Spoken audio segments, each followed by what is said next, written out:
नमस्कार मित्रों, आप सभी का स्वागत है। और अभी महाराष्ट्र चुनाव में सरगर्मी बढ़ी हुई है। और ऐसे महाराष्ट्र क्या, झारखंड में भी चुनाव होने हैं, वहाँ भी सरगर्मी बढ़ी हुई है। लेकिन इस बीच में क्या है कि राहुल गांधी फिर से जो लोकसभा चुनाव के पहले जो उन्होंने शुरुआत करी थी, और उनके जो नेता लोग हैं कि वो संविधान की एक छोटी प्रति लेकर करके लाल रंग की वो जो यूं दिखाते चलते हैं, उस पे एक देवेंद्र फडणवीस ने कुछ कमेंट पास किया। उसके बाद से राहुल गांधी और उसके बाद पूरी कांग्रेस, उसमें सुप्रिया से नेत प्रमुखता से, जो कि सोशल मीडिया इंचार्ज है, ऐसे उनका नाम जो है जलेबी बाई भी पड़ गया, क्योंकि वो वहाँ हरियाणा चुनाव के बाद उन्होंने कहा था नाम बदल देने के लिए। तो उनका ये है कि बहुत सारी बातें वो याद दिलाने की कोशिश कर रहे हैं कि बाबा साहेब अम्बेडकर की बहुत सारी दुहाई दे रहे हैं, वो संविधान की दुहाई दे रहे हैं। जबकि मैं इसके पहले वीडियो बना चुका हूँ कि सबसे पहले संविधान किसी ने बदला था तो पंडित नेहरू ने बदला था। उसका वीडियो मेरे चैनल पे है, आप जाकर के देख सकते हैं। और अभी जो ये लोग कह रहे हैं कि बाबा साहब अम्बेडकर की जो दुहाई दे रहे हैं कि बाबा साहब अम्बेडकर के साथ आरएसएस ने ये किया वो किया, बहुत तरह की बातें कर रहे हैं। लेकिन ये कांग्रेसी भूल रहे हैं, सुप्रिया सिनेत शायद पत्रकार रही हैं और पढ़ी लिखी हुई महिला है, तो मुझे लगता है कि जाकर करके इतिहास खंगालना चाहिए। और राहुल गांधी को बताना चाहिए कि हाँ भाई, आपके जो हैं दादी के जो पिताजी हुए, उन्होंने कैसे बाबा साहेब का जो है उन्होंने तिरस्कार किया, उनके प्रति जो उनके मन में दुर्भावना जो भरी हुई थी वो क्या थी। आज उसी के बारे में हम आप लोगों से बात करने वाले हैं कि बाबा साहब भीमराव अम्बेडकर के प्रति जो नेहरू का जो दुर्भावना था वो छिपा हुआ नहीं रहा। लेकिन ये अलग बात है, आज दुख होता है कि जो बाबा साहब के अनुयायी हैं, जो उनको मानने वाले हैं लोग, ये भी इस बात को भी शायद वो भूल चुके हैं, या वो जानते नहीं हैं, या जान करके जानबूझ कर करके उन सब चीज़ों को वो इग्नोर करते हैं कि आप जिस कांग्रेस की आज दो मतलब गुणगान करते हैं और बाबा साहेब के लेकर करके कहते हैं कि कांग्रेस ही उनका जो है सच्चा मतलब अनुयायी है, ये है वो है, इस तरह की बातों को बोलने से पहले बाबा साहब के अनुयायियों को भी समझने अनिवार्य है। मैं अब उस किस्से का जो है दौर शुरुआत करता हूँ कि स्वतंत्रता पूर्व के दौर के नेताओं में कोई भी ऐसा नेता नहीं था जो अकादमिक और लेखन की उनकी गुणवत्ता एवं बुद्धिमत्ता का मुकाबला कर सके। ये अम्बेडकर के बाबा साहब के प्रति ये जो है ये लिखा हुआ है। अगर वे एक नंबर पर आते थे तो बाकी 11 नंबर से शुरू होते थे। अम्बेडकर ने बम्बई विश्वविद्यालय से अर्थशास्त्र और राजनीति विज्ञान में बीए, कोलंबिया विश्वविद्यालय यूएसए से अर्थशास्त्र में MA, London school of economics से अर्थशास्त्र एवं वित्त में एमएससी, कोलंबिया विश्वविद्यालय से वित्त में PhD, London school of economics से अर्थशास्त्र में डीएससी, और लंदन के ग्रे इन्स से बैरिस्टर एट लॉ किया था। अब इसकी तुलना नेहरू की जो उनकी जो द्वितीय श्रेणी वाली जो स्नातक की डिग्री से करें, द्वितीय श्रेणी वाली स्नातक की डिग्री से करें, जो उनकी एकमात्र डिग्री थी।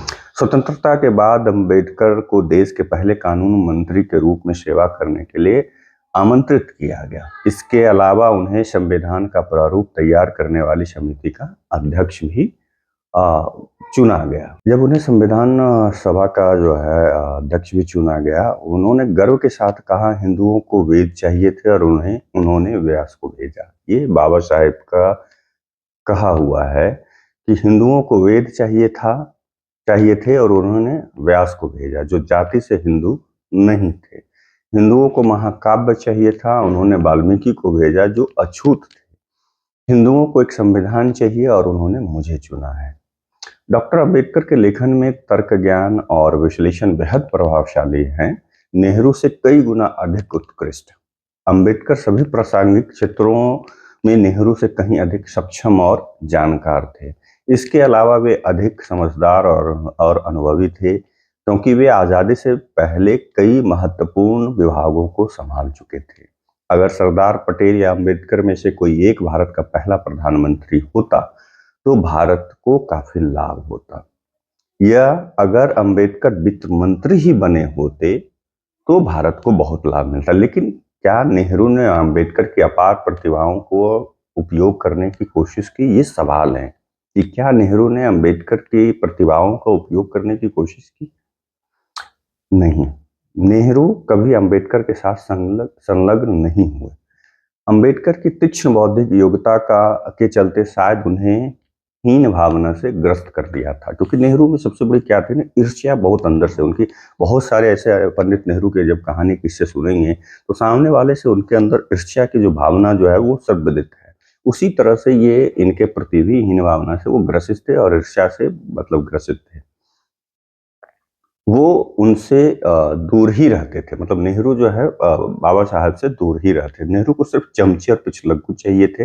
27 सितंबर 1951 को नेहरू के मंत्रिमंडल से डॉक्टर अंबेडकर द्वारा दिए गए त्यागपत्र के कुछ अंश प्रस्तुत कर रहा हूं आप लोगों के सामने।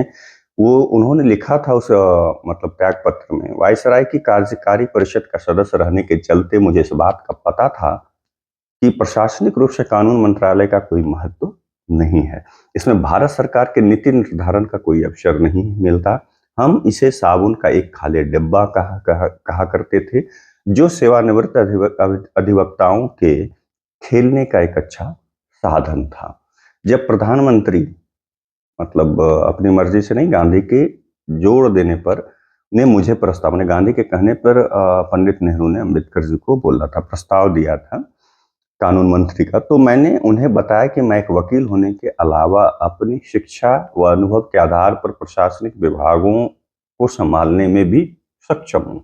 वायसराय की पुरानी कार्यकारी परिषद में भी मेरे पास 2 प्रशासनिक विभाग थे, श्रम और सीपीडब्ल्यू, जहां मेरे द्वारा कई नियोजन परियोजनाओं को सफलतापूर्वक संभाला गया।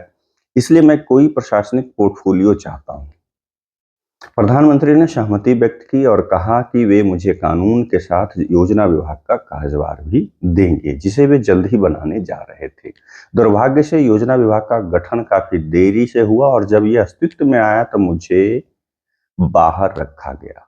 जब पहले इनको नेहरू ने, पंडित नेहरू ने बाबा साहब को कहा कि योजना विभाग की भी जो है जवाबदेही आपको दिया जाएगा, इसको अभी गठित हो रहा है, और जब गठित किया गया तो उनको इससे बाहर रखा गया।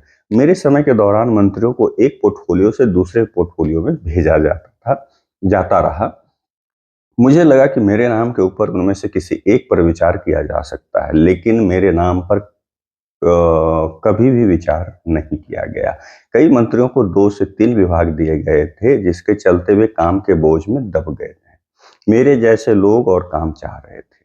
मैं यह नहीं समझ पाया कि प्रधानमंत्री किस आधार पर मंत्रियों के बीच सरकारी कामों का बंटवारा करते हैं।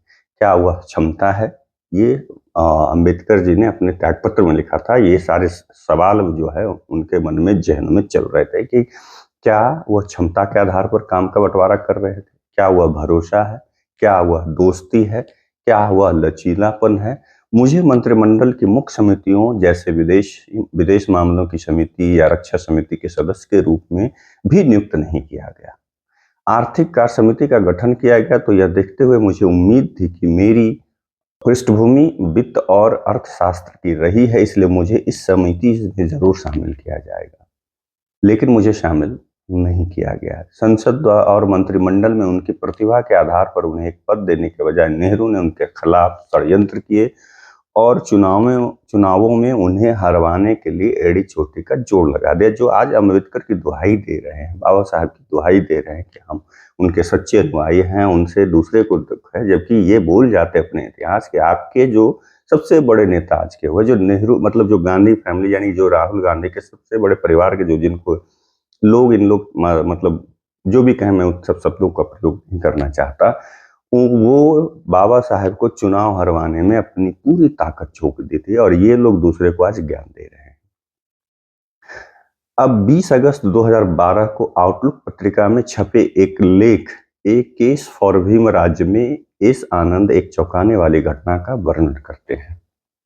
आउटलुक आती है, आज भी आती है, पहले आती थी। ये 20 अगस्त 2012 को इसकी प्रति छपी थी और उसमें एक लेख था, ए केस फॉर भीमराज। कोई भी जाकर के उसको पढ़ सकते हैं। और इनके जो सच्चाई है, ये कांग्रेस जो अपने आप को दिखाती कि बाबा साहब के सबसे बड़े अनुयायी, आपके अंदर से वो जो है भ्रम हट जाएगी।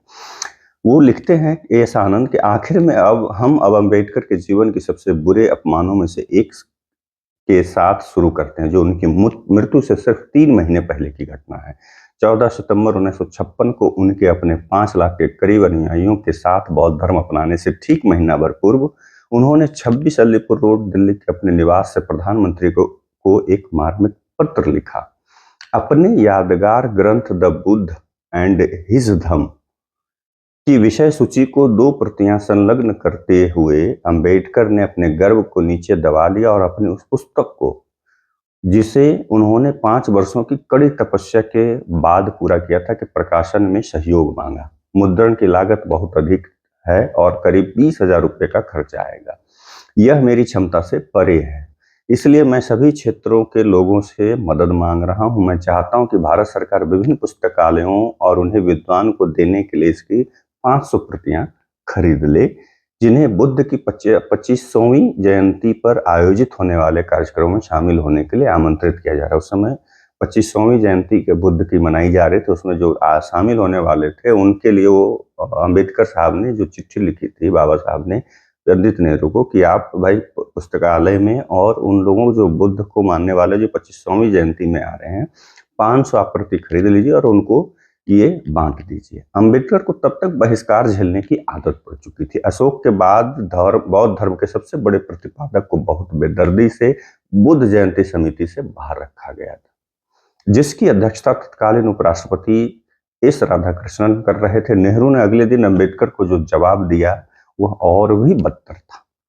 उन्होंने कहा कि बुद्ध जयंती पर प्रकाशन के काम के लिए जो राशि तय की गई थी वह पहले ही खर्च हो चुकी है और उन्हें संस्मारक समिति के अध्यक्ष डॉक्टर राधाकृष्णन से संपर्क करना चाहिए। पहले उन्होंने कहा कि जो भी तय की गई राशि है वो खर्च हो गई है, अब इसके जो समिति के अध्यक्ष हैं डॉक्टर कृष्णन, उनसे आप संपर्क करें।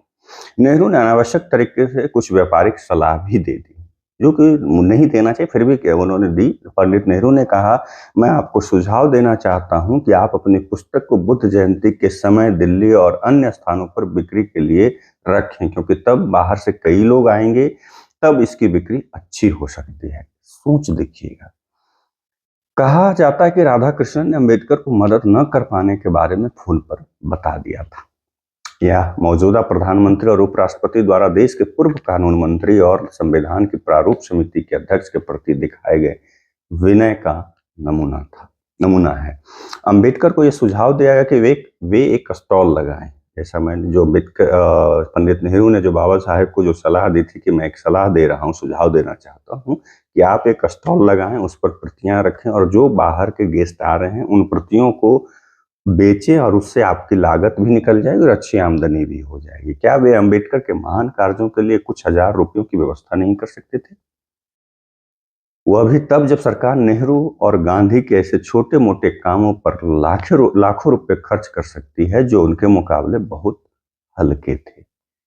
अब यहाँ पर ये भी है, सवाल उठता है कि नेहरू ऐसी सलाह क्यों दे रहे थे उतने बड़े, जिनको आज लोग कहते हैं, सोचिए कि कितने बड़ा तिरस्कार। और ये कहना कि भारत के प्रथम कानून मंत्री को और जो संविधान प्रारूप समिति के अध्यक्ष थे कि आप अपने जो किताब है उसको स्टॉल लगा करके बेचिए, जो कार्यक्रम हो रहा है, और वो बौद्ध धर्म को मानने वाले भी थे और उसी से संबंधित उन्होंने पुस्तक भी लिखी थी और बुद्ध भगवान की 25वीं जयंती मनाई जा रही थी और उस पर उनको कह रहे थे कि स्टॉल लगा के आप बेचें। जब तक नेहरू राजवंश सत्ता में रहा, राजधानी स्थित अंबेडकर स्मारक बेहाल ही रहा। 20 अगस्त 2012 को आउटलुक पत्रिका में प्रकाशित एक लेख a fall into sear and yellow leaf में नेहा भट्ट लिखती हैं कि नई दिल्ली के आलिशान इलाके सिविल लाइंस के पड़ोस में स्थित 26 अलीपुर रोड का उजड़ा मैदान इस इमारत की समग्र उपेक्षा का जीता जागता सबूत है। जो तथाकथित अभी आजकल अंबेडकर के सबसे बड़े हितैषी बन रहे हैं और अनुयायी बन रहे हैं, वो भूल गए थे 2012 में ये लिखी थी और उस समय सरकार उन्हीं की थी। इस बात का यकीन करना बेहद मुश्किल है कि यही डॉक्टर अंबेडकर राष्ट्रीय स्मारक है, जहां पर उस व्यक्ति ने अपने जीवन के अंतिम वर्ष बिताए और अंतिम सांस ली।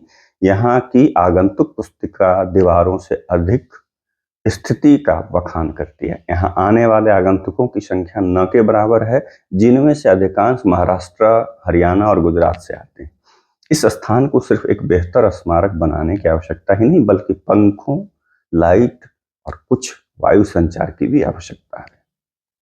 अब सोचिए कि उनके जो जहाँ पे उन्होंने बिताया वो 26 रोड, अलीपुर रोड 26 स्थित जो उनका जो निवास स्थान हुआ करता था, वो स्मारक के रूप में ये किया और वो उपेक्षा का जीता जागता सबूत रहा जब तक कांग्रेस की सरकार रही।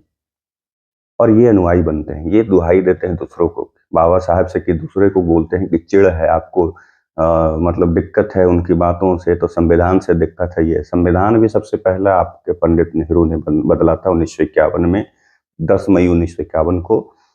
और उसके बाद सबसे ज्यादा अगर उपेक्षा बाबा साहब की किसी ने की, जीते जागते, जब बाबा साहब इस पृथ्वी पर थे, जब जिंदा थे, तभी आपके पंडित नेहरू ने उनकी जितनी अपेक्षा की, जितना तिरस्कार किया, उनको यह तक कह दिया कि आप पिस्तौल लगा करके अपनी किताबें बेचें और उसका खर्च निकालें, आपको आमदनी अच्छी हो जाएगी।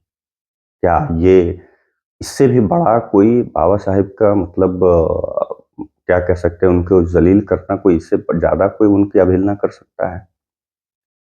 इससे ज़्यादा कोई उनकी मतलब इज़्ज़त को तार-तार कर सकता है? नहीं। तो ये कांग्रेसी भूल क्यों जाते हैं? और ये बाबा साहब के अनुयायियों को भी ध्यान रखना होगा कि ऐसी चीज़ों को आप लोग सबके सामने लेके क्यों नहीं आते? आप चंद कुछ किताबों को पढ़ कर के सिर्फ़ उसी को गाते रहते हैं। ये जाकर के इतिहास में क्यों नहीं पता करते कि हाँ, कौन क्या किया? एक मानसिकता आपने बना ली है जो अनुयायी हैं कि हाँ, बस बैकवर्ड फॉरवर्ड करना ही सिर्फ़ बाबा साहब के मन में ये अंदर ये नहीं था सिर्फ़। बहुत सारी चीज़ थे, बहुत विद्वान आदमी थे।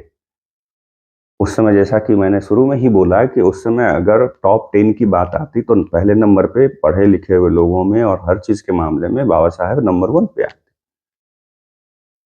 और आप लोग उनके दिए हुए शिक्षाप्रद बातों को भुलाकर अपने हिसाब से जो बाद में जैसे-तैसे कर के कुछ लोगों ने जो लिख दिया, कोई तमिलनाडु में कोई एक बंदा आकर के कुछ भी बक दिया, आप उसको मान कर के चल दिए। और आज भी कांग्रेस को आप मान रहे हैं कि बाबा साहब को यही दिख रहा है।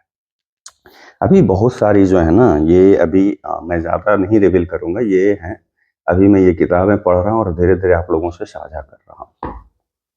आप लोगों को ये स्टोरी कैसा लगा ज़रूर कमेंट करके बताइएगा। तब तक के लिए आप लोगों से विदा लेता हूँ, दूसरे वीडियो में मिलूँगा। नमस्कार।